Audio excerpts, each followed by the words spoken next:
According to that theory, Gull and the prince rode through Whitechapel in a coach and sought out Mary Kelly and the 4 other prostitutes. They mutilated the bodies and lay them on the street to be found by the police.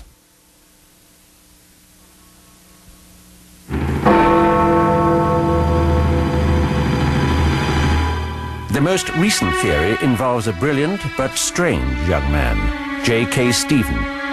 He was hired as a tutor for Prince Eddie. The royal family had no idea about that J.K. Stephen was a homosexual and had personal problems. And they developed a very strong relationship between them. Very strong. When the prince became engaged to Mary, an infuriated Stephen went on a murderous rampage of prostitutes, with Prince Eddie as his lookout. J.K. Stephen, who I think was Jack the Ripper, was a loner to some extent. But he was more than a lust murder. He really wanted to kill the woman piece by piece. If any of these theories are true, there was a cover-up of majestic proportions. That the heir to the English throne was either an accomplice to the Ripper murders or Jack the Ripper himself is the stuff of bestsellers and television movies.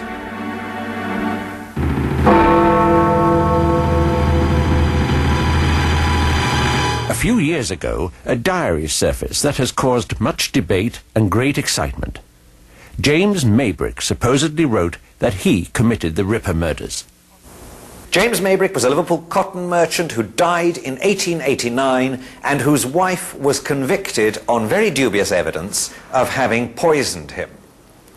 A journal turned up in Liverpool in 1992 which purported to be Maybrick's and to be a confession that he was Jack the Ripper.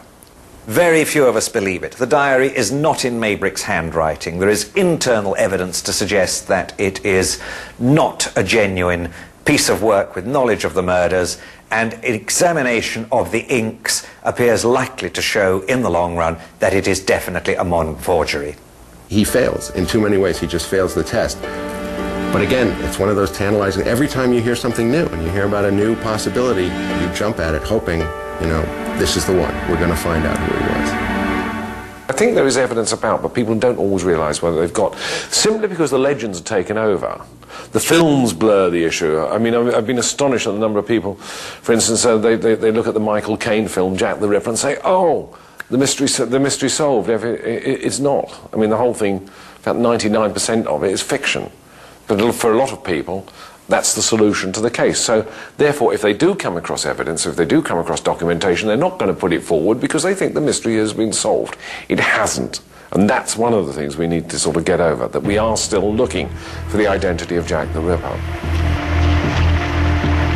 Nobody really knew what was within him. Nobody knew what he was thinking, nobody knew his feelings. And at the same time also, he was afraid that he might be discovered, which was one reason as to why he couldn't be found. There is a brand new suspect for Jack the Ripper, the Phantom of Death, who terrorized London more than 100 years ago. He is an Irish-American outlaw who outfoxed Scotland Yard in London and New York.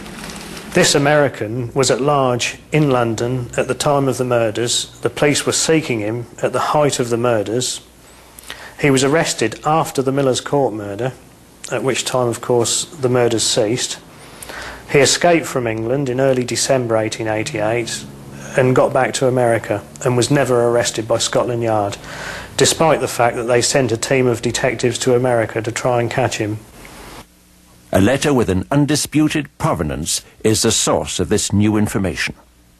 The letter in question was written in 1913 by Chief Inspector John Littlechild of Scotland Yard to fellow criminologist George Sims. To Littlechild's mind, he thought that this man could well be Jack the Ripper, and he's American, he's genuine, and we've got documentary evidence of his flight to America. Self-proclaimed Dr. Francis Tumulty is more than likely the subject described by Littlechild. Dr. Francis Tumblety, who was arrested in London 6 weeks ago on suspicion of being the Whitechapel murderer, arrived here by the steamship Britannia on Sunday under an assumed name, Dr. Frank Townsend. Detectives were waiting for him on the dock, and they tailed him to an East 10th Street lodging house. It is not known exactly when the doctor eluded his watchers. His landlady found his room empty. A half-open valise on the chair and a big pair of English cavalry boots were all that remained to tell the story of Dr. Tumblety's flight.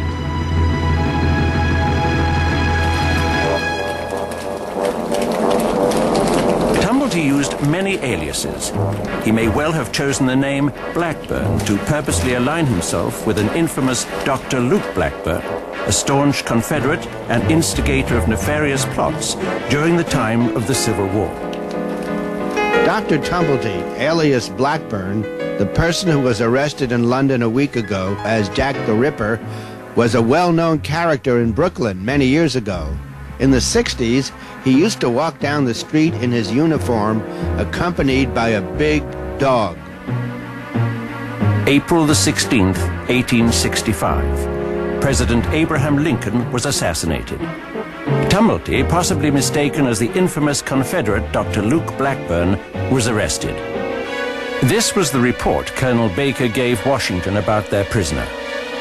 All his papers were examined. He has gained an extensive notoriety as an impostor and quack, but nothing was found in them lending to implicate him with the assassination. Within a few weeks, he was released. Washington, D.C., May 26, 1865. To the Honorable E.M. Stanton, Secretary of War. Sir, I have the honor to recommend the release from custody of F. Tumblety, prisoner now at the Old Capitol. Very respectfully yours, H.G. Burnett, Provost, Colonel, and Judge Advocate. Tumblety wrote in one of his 3 published books, "I am the most well-known person in the entire city of Washington."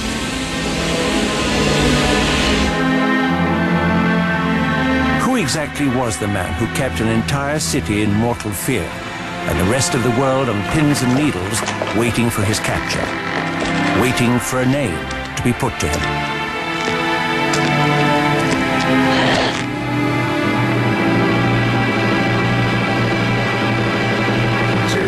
Certainly as old as human society is.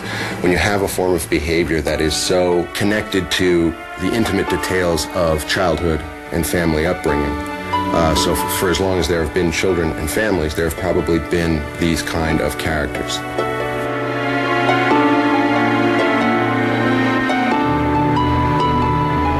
Jack the Ripper, the Phantom of Death. We don't really know who he was. We may never know, but we will speculate and wonder for another 100 years.